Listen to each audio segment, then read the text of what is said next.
Okay, so today I want to talk about UTXO management. I want to touch on what a Bitcoin UTXO is, what UTXO management is, and why it's important.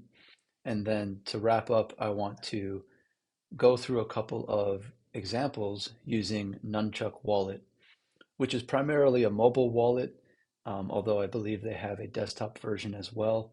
But what I'll be using is an emulated mobile version, which is what you see over here. And so this is what you would, um, this is kind of the experience you would have if you were using Nunchuk on your phone, for example. Okay, so let's start. What is a Bitcoin UTXO? UTXO stands for unspent transaction output. So it's basically a chunk of Bitcoin. Some wallets also refer to UTXOs as coins. Okay, so when you hear coin control, it's talking about UTXO management. Like how gold comes in different sized chunks comprised of gold atoms, Bitcoin comes in chunks worth different amounts of Satoshis. Okay. And so, the smallest Bitcoin UTXOs in existence are worth one Satoshi, right? That's the smallest sized UTXO that you can create. And most of those were actually created early on before we had some limitations in place for how small you can make them, but they still exist today. The largest UTXO that has ever existed was worth 50 trillion Satoshis.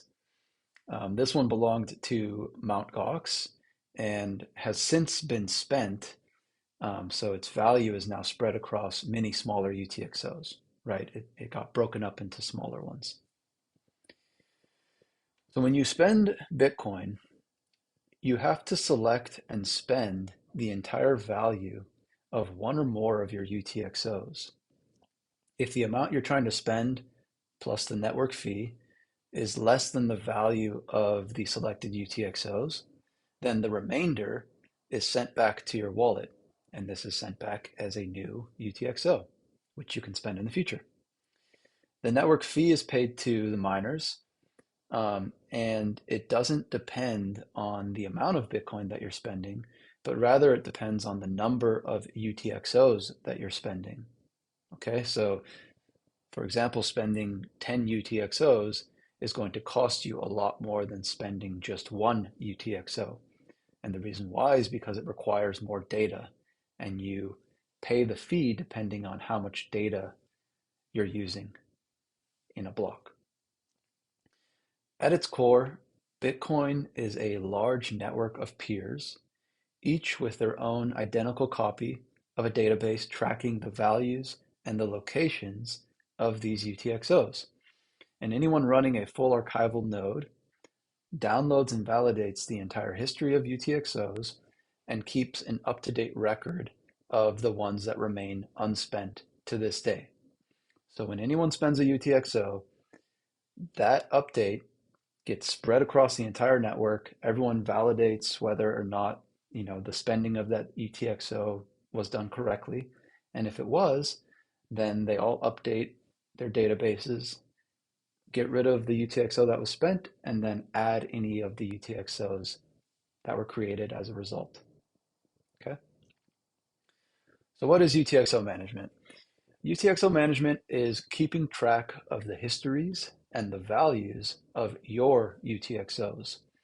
So this includes labeling where each one came from and making sure none of them get too small in value. If they get too small in value, then you run the risk of them becoming unspendable in a future with persistently high network fees. And we'll get into this in a minute here after we talk a little bit about privacy in the next section. So why is UTXO management important? So there's two reasons why. The first is privacy. Because Bitcoin is a transparent database, everyone can see when and how UTXOs are spent. So let's walk through two examples. The first example, let's say that you want to spend 200,000 sats on a nice dinner, and you decide to use a UTXO that's worth 10 million sats. All right.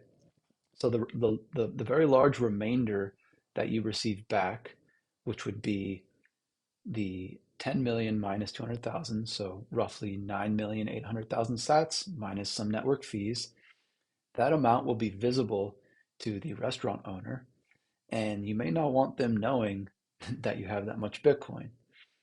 So for this reason, it's important to have UTXOs of different values so that you can always select the right one for every occasion.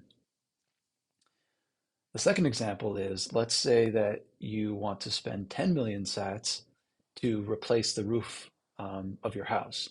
And to do this, you select a dozen UTXOs, some of which were originally received from your exchange when you withdrew that Bitcoin from the exchange, and some of which you received as birthday presents from friends. If any of them are paying attention, either your exchange or your friends, they could see that you just moved the Bitcoin they had sent you. In addition to that, they could see that you moved it along with all of the other Bitcoin that you spent at the same time. So maybe you don't want your exchange knowing about the Bitcoin your friends sent you, or maybe you don't want any of your friends knowing that you're about to spend 10 million sats, right? So for this reason, it's important to label your UTXOs so that you can always select and spend the right ones and avoid spending ones together whose histories you may not want to intermingle or whose histories you want to keep separate. As soon as you spend UTXOs together, so if you're selecting multiple and then you spend all of those together, then their histories become intertwined, and this gets, put into a block in the blockchain, and it's there forever. So you can't really you can't really separate the histories once they've already been merged together, right? That's permanently in the blockchain. Okay, so the second important reason why you want to have good UTXO management is for fee protection. Every Bitcoin user must include a network fee when spending their Bitcoin. Miners typically include transactions paying higher fees into blocks first. So if you're in a hurry to spend some Bitcoin, you can always jump to the front of the line by offering a higher fee than everyone else waiting in line. And block space is very limited, so only a small amount of transactions can be processed in any given block. And because blocks come in on a 10-minute basis on average, that means that there is a limited amount of throughput that can process transactions overall. So there's literally just a limited amount of transactions being processed, and the ones that are processed first are the ones that are paying the highest fee. So what this means is if and when Bitcoin becomes adopted by enough people, the fees to get into a block may significantly rise, and they may even stay elevated at those higher levels for long periods of time, maybe even indefinitely. So what this means for UTXOs is that the network fee to spend a UTXO may rise above the value of some of the smaller ones. If that happens, then those UTXOs become temporarily, maybe even permanently, unspendable. Also, what this means is spending large amounts of UTXOs could become much more expensive than just spending one at a time. So in the example above, where we're paying for the roof and we're selecting a dozen UTXOs, that would be much more expensive than if we had just had one UTXO worth 10 million sats to start with, and we could have just spent that one alone. So my example for fee protection is as follows. Let's say you have 100 UTXOs, each with a value of 25,000 sats. If network fees rise above 400 sats per VByte, now it costs a minimum of 25,000 sats per UTXO that you're going to spend. So in this scenario, all of your UTXOs have now become economically unspendable because you would have to pay more in network fees than they're worth. If fees don't come back down, then you'll never be able to spend any of those UTXOs again. Okay, so this is the important thing to understand, is that these smaller UTXOs, the UTXOs that are worth fewer sats, they literally become permanent. They become permanently stuck and become permanently unspendable when fees rise. And the higher the fees go, the higher that threshold becomes. So 25,000 sats, it becomes unspendable at 400 sats per vbyte, right? 50,000 sats becomes unspendable at 800 sats per vbyte, and so on and so forth. And so if you can imagine a future which has really, really high fee rates because the top network participants are willing to pay large amounts in order to settle on chain and in order to jump in line in front of everyone else, then there might be a future where some of these UTXOs that are, in the tens or hundreds of thousands of sats become permanently unspendable. So this is why it's important to make sure that most of your UTXOs are fairly large. Lately, it's been suggested that you shoot for a minimum size of 1 million sats, but honestly, if it's possible, you may want to have some that are even larger, okay? 5 million, 10 million sats, maybe even larger. It really depends on, your overall stack size and your overall number of UTXOs. Maybe you want to shoot for having, only 10 or 20 UTXOs in total. So if your stack size is much larger, then you might have some UTXOs that are, significantly larger than a million sats. But that should really be your minimum. And having a million sat UTXO, in theory, should protect you against, pretty high fee rates, right? Again, going back to our example, even a fee rate that is, you know, 4,000 sats per vbyte is only going to make UTXOs worth less than 250,000 sats unspendable. Anything above that will have a little bit of value or more left over after you pay the fee. And so that remainder of the value is what's able to be spent on anything other than the fee. So even in that extreme scenario where we're in the thousands of sats per vbyte, your million sat UTXO would still be spendable, albeit you'd be spending a decent amount of it in fees. So this is why it's also important to probably have some that are a little bit larger, just in case that scenario happens at some points in the future. Okay, so let's walk through some examples using Nunchuk Wallet. Right now, I have Nunchuk Wallet set up with a tutorial wallet, and this tutorial wallet is using testnet. Testnet is basically a test version of Bitcoin, and it uses valueless test satoshis. So everything works the same way that it would work in mainnet, but the satoshis you're using don't have any value. So you can test out a bunch of stuff, and it allows people like me to make tutorials without spending a bunch of our Bitcoin. So it's very useful. But anyways, so if I click into this testnet tutorial wallet, you'll notice that there are a bunch of transactions which I've sent to this wallet. And here there's a button called View Coins. Okay, this is a button to look at your different UTXOs. If you click on that, you'll see all of your UTXOs listed out, and they're listed from the highest valued UTXOs down to the lowest valued UTXOs. All right, and you'll notice that all of my UTXOs in this wallet already have labels associated with them.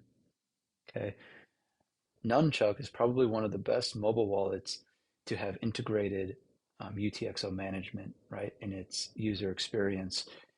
The way that they've done it makes it very easy for you to create labels and then add those labels to each UTXO independently so that you can track the histories of all your UTXOs, right? And you know where each one came from and any important things about it.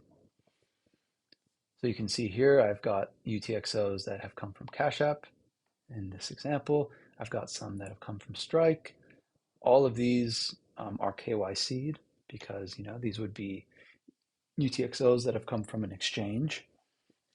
Um, I've got one that, represents a UTXO that had previously been consolidated from a bunch of other smaller ones. So I can have, a consolidation hashtag as well for any ones that get consolidated. I've got some examples where, maybe they've come from some friends of mine. So I've got a friend Bob and a friend Alice, and these UTXOs would be no KYC'd because they're not coming from an exchange. So there's no record connecting these UTXOs to my identity the same way that there would be for the ones that have come from the exchange. So when you're considering all of your UTXOs, you're looking through your UTXOs and you've got them well labeled, and you're considering whether you should be consolidating any of them or not.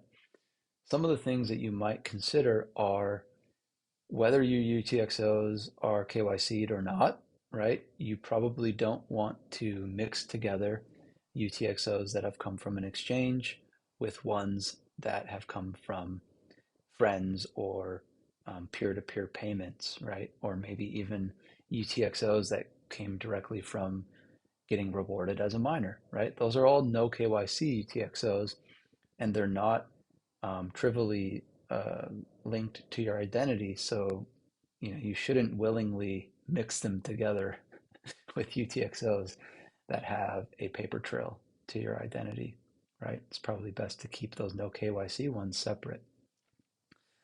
Um, you also might want to consider where they came from. So maybe, you don't want to mix together UTXOs that came from different exchanges, right? Some people don't care, but some people might keep those separate just because, again, even though they're tied to your identity, maybe you don't want Cash App knowing about all the UTXOs you bought from Strike. Okay. Um, and then finally, if you have no KYC UTXOs that have come from different sources, so in this case, some that have come from Bob and some that came from Alice, you might want to be careful and not consolidate ones together that have come from either at Bob or Alice, right?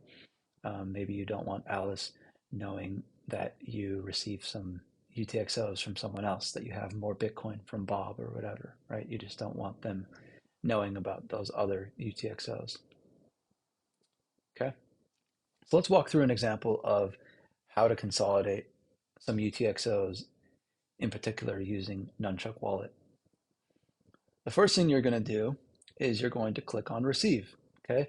Because when you consolidate UTXOs, what you're really doing is you're selecting the ones that you want to consolidate, and then you're spending them back to yourself to create a brand new, larger UTXO. So you're going to click Receive. You're going to get your next unused address that's available. So you just click Copy Address to copy that one to the clipboard. Now let's go back to the UTXOs tab. And in this example, let's consolidate all the UTXOs that came from Bob. Okay. So we're going to click on Select, and then that's going to allow us to select any of the UTXOs that we want to spend. So we'll select all the ones from Bob. Okay. And actually what we can do to make this easier is we can just click on the Bob hashtag, and then now we can select all of the Bob hashtags. Okay, so that's probably an easier way to do that. Now we click on this icon in the bottom left to spend those selected UTXOs.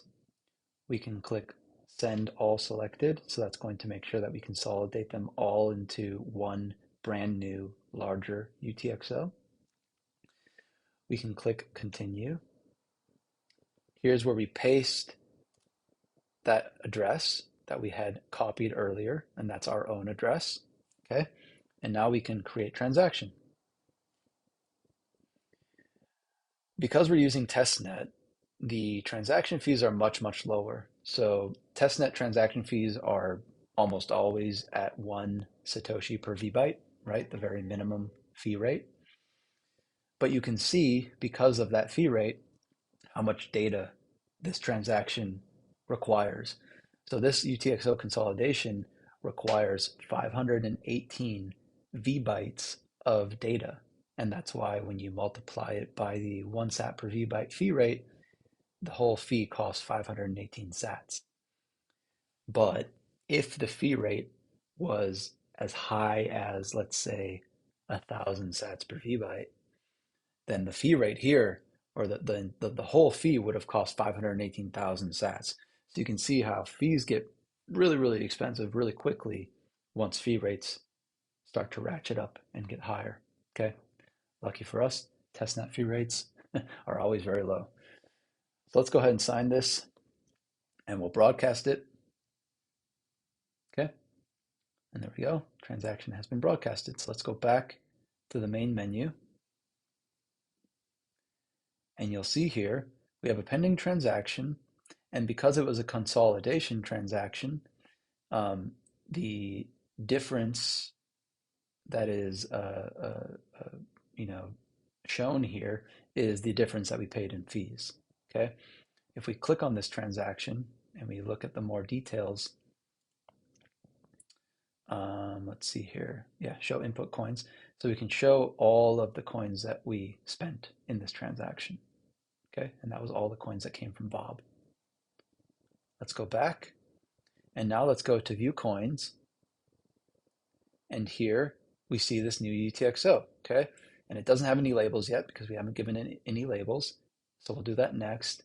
But one thing I just want to show is now all of these Bob UTXOs, they have this label saying outgoing pending confirmation. And once this transaction gets confirmed in testnet, then all of these UTXOs will disappear because they will have become spent and will no longer be unspent transaction outputs. Okay, and all we'll be left with is our brand new UTXO, which is the consolidated version. Let's go ahead and give this one some labels while we're waiting for it to confirm. So I'll go here and I'll click the plus on the tags. This is from Bob. It's no KYC. And now I'll also give this a consolidation label to show that this is, a previously consolidated UTXO. I'll save that. We have our labels.